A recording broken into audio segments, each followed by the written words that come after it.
ये student, sorry for disturbance बेटा। हाँ, यहाँ पर आपके टोटल पर एटीपी मॉलिक्यूल 2 इलेक्ट्रॉन्स ट्रांसफर होंगे। तो टोटल यहाँ पर आपके 8 इलेक्ट्रॉन्स को क्योंकि ट्रांसफर होना है, तो 8 इलेक्ट्रॉन्स को ट्रांसफर करने के लिए 16 एटीपी मॉलिक्यूल को हाइड्रोलाइज होना पड़ेगा एडीपी में। और इस तरह से आपके 8 electrons these will be used for this reduction of this nitrogen to ammonia. और इस रिएक्शन को आप इस तरह से भी लिख सकते हैं। This is again shown here by using this type 16 ATP molecules which are getting hydrolyzed to 16 ADP plus phosphate, and ammonia is being formed here by reduction of this nitrogen. अब आपका सेकंड टाइप का protein है जो आपका FeMO protein या MOFES protein. तो FeMO को factor जो है इसमें क्या है, it contains both molybdenum as well as iron, और इसलिए इसको हम क्या कहते हैं, दिस इज MOFE प्रोटीन या मोलिबेडो फेरेडॉक्सिन। और ये ब्राउन कलर का है, ये भी एयर के लिए सेंसिटिव है पिछले वाले की तरह से, लेकिन इसका मॉलिक्यूलर वेट पिछले वाले से थोड़ा ज़्यादा है क्योंकि इसमें मोलिब्डेनम भी एक हैवी मेटल आके जो है इंट्रोड्यूस हो गया है। तो इसके मॉलिक्यूलर वेट की रेंज आपकी नियर अबाउट 2,20,000 से लेके 2,40,000 के बीच में वेरी करती है, क्योंकि it contains molybdenum, iron as well as sulphur. ये कैसे बना हुआ है, it consist of 2 clusters of metal Fe3S3। यहाँ पर मेटल आपका मोलिब्डेनम भी हो सकता है, आयरन भी हो सकता है, ये क्लस्टर्स हैं। These are joined by 2 bridging sulphides, और इसका भी स्ट्रक्चर अभी नेक्स्ट पेज पे शो किया गया है। And third ligand designated by Y क्या है, this is less ordered sulphur species. You can see it here in the structure. ये यहाँ पर ये इसका स्ट्रक्चर आपको शो किया गया है। यहाँ पर ये क्या है आपका, ये Y है, और ये यहाँ पर क्या है आपके, ये आयरन, तीनों आयरन वीकली बॉन्डेड है इसमें। और टोटल जो है Fe3 यानी कि 1 2 3 आयरन एंड 1 2 3, और यहाँ पर आपके 3 सल्फर, और एक मेटल आपका कोई भी हो सकता है, वो आपका मोलिब्डेनम भी हो सकता है और वो आपका आयरन भी हो सकता है। जैसे यहाँ पर ये आपका मोलिब्डेनम है, तो यहाँ पर ये आपके M यानी कि इसको molybdenum Fe3 and S3, total ये आपके यूनिट हो गए, इसमें क्लस्टर्स हो गए। And these are joined by 2 bridging sulphides, ये आपके 2 ब्रीजिंग सल्फाइड्स हैं। एंड थर्ड लिगेंड जो आपका, दिस इज दी Y, यहाँ पर ये Y है, this is designated by Y and it is less ordered sulphur species.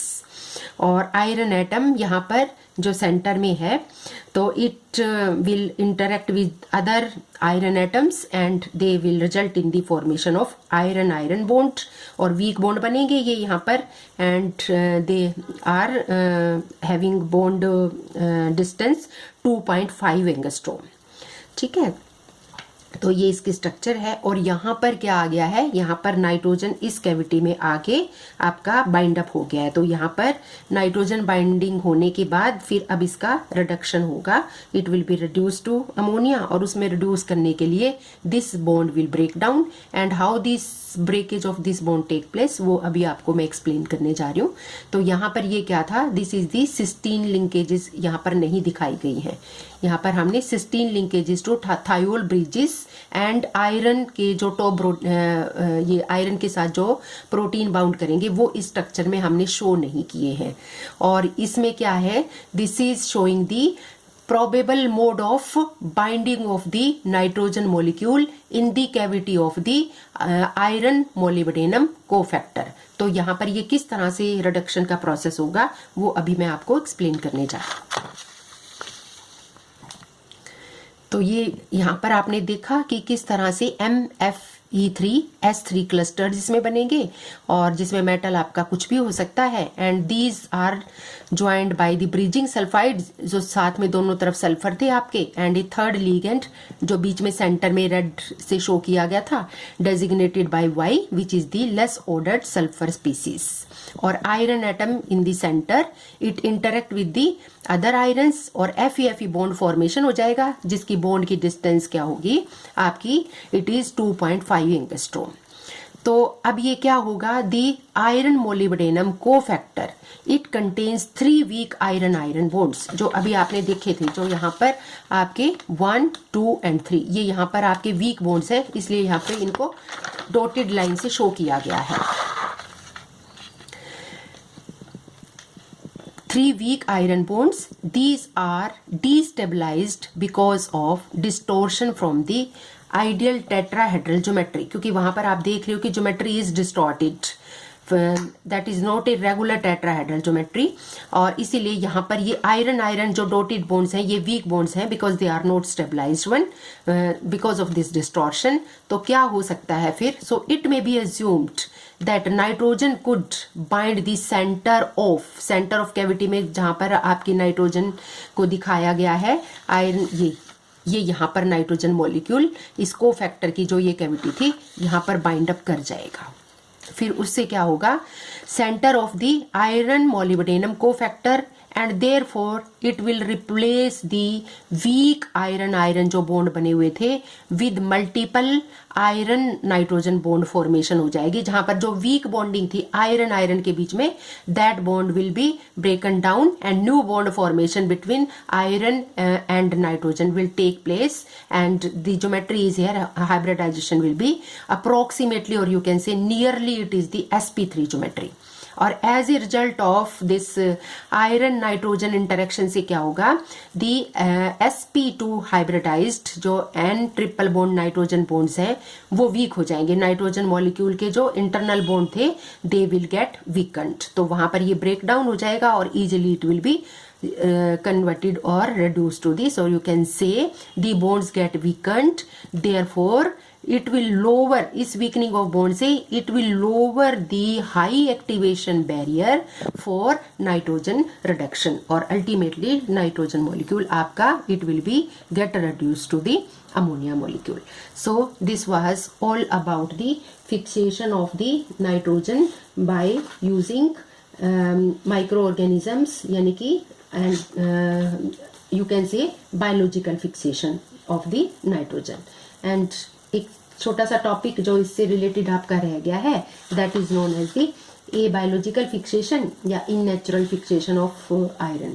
तो यहाँ पर आप देखेंगे कि जो इस टाइप का ये बनेगा नाइट्रोजन जो यहाँ पर अकोमोडेट होगा इस कैविटी में, तो इस कैविटी का वैसे हम देखें तो कुछ क्वेश्चंस अभी भी अनएक्सप्लेन्ड है, क्योंकि एक तो इस कैविटी का साइज बहुत कम है, जो FeMO को फैक्टर है इसकी कैविटी में का साइज ओनली 0.5 एंगस्ट्रॉम है, लेकिन ये साइज अगर हम देखें नाइट्रोजन के हिसाब से बट इट्स टू स्मॉल, लेकिन फिर भी यहाँ पर इस कैविटी में ये अकोमोडेट हो जाता है, तो कुछ क्वेश्चंस अभी भी आंसरेबल नहीं है प्रॉपरली। और मोर ओवर ये जो रिडक्शन की रिएक्शन है it takes place at a very nominal temperature, और एटमोस्फेरिक प्रेशर से भी कम प्रेशर पे ये हो रही है। So this reaction is very much useful as compare to the जो ए बायोलॉजिकल में आपकी रिएक्शन होती है, जिसके लिए आपको हाई टेम्परेचर और हाई प्रेशर की रिक्वायरमेंट होती है।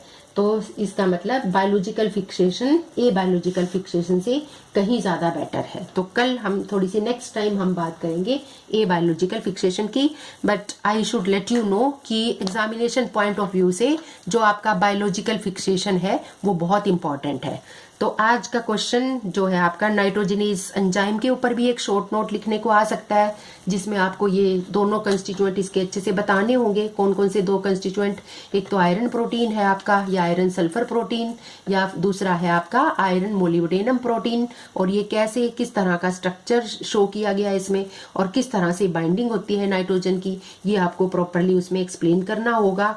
और जो है इसके साथ साथ जो नाइट्रोजन इसकी रिएक्शन है वो कैसे रिड्यूस करेगा नाइट्रोजन को अमोनिया में, वो भी आपको अच्छे से शो करनी है। और मोर ओवर डेफिनेशन तो नाइट्रोजनेसिस की आपको पता ही लग गई, these are the complex of iron sulphur protein and molybdenum iron sulphur protein.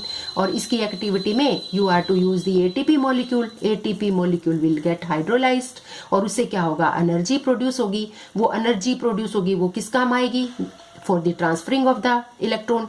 कितने इलेक्ट्रॉन ट्रांसफर होंगे आपके, क्योंकि आपके यहाँ पर 8 इलेक्ट्रॉन्स ट्रांसफर होंगे और आपको पता है एक इलेक्ट्रॉन को ट्रांसफर करने के लिए 2 एटीपी मॉलिक्यूल की एनर्जी चाहिए। तो इसका मतलब टोटल आपके जो 8 इलेक्ट्रॉन्स होंगे उसको ट्वाइस यानी कि 16 एटीपी मॉलिक्यूल चाहिए और इसके लिए आपको फेरिडॉक्सिन एक strong reductant that will be needed for carrying out the reduction of nitrogen to ammonia. तो this was all about the enzyme nitrogenase. तो एग्जाम में अगर ये क्वेश्चन आ जाता है कि एक्सप्लेन दी नाइट्रोजिनेसिस, तो ये आपको अच्छे से एक्सप्लेन करना है। और बायोलॉजिकल नाइट्रोजन फिक्सेशन भी अपने आप में ओवरऑल बहुत इंपॉर्टेंट है। तो ये सारे दोनों क्वेश्चंस एक दूसरे से काफी कोरिलेटेड है, वो आ जाए तब भी उसमें पूरा डिटेल आप लिखेंगे और खाली अगर एंजाइम आ जाए तो उसमें भी पूरा डिटेल आप लिखेंगे।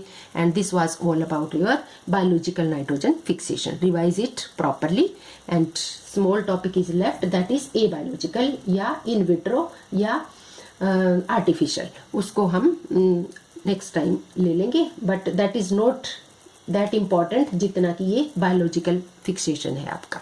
ओके, थैंक यू बेटा।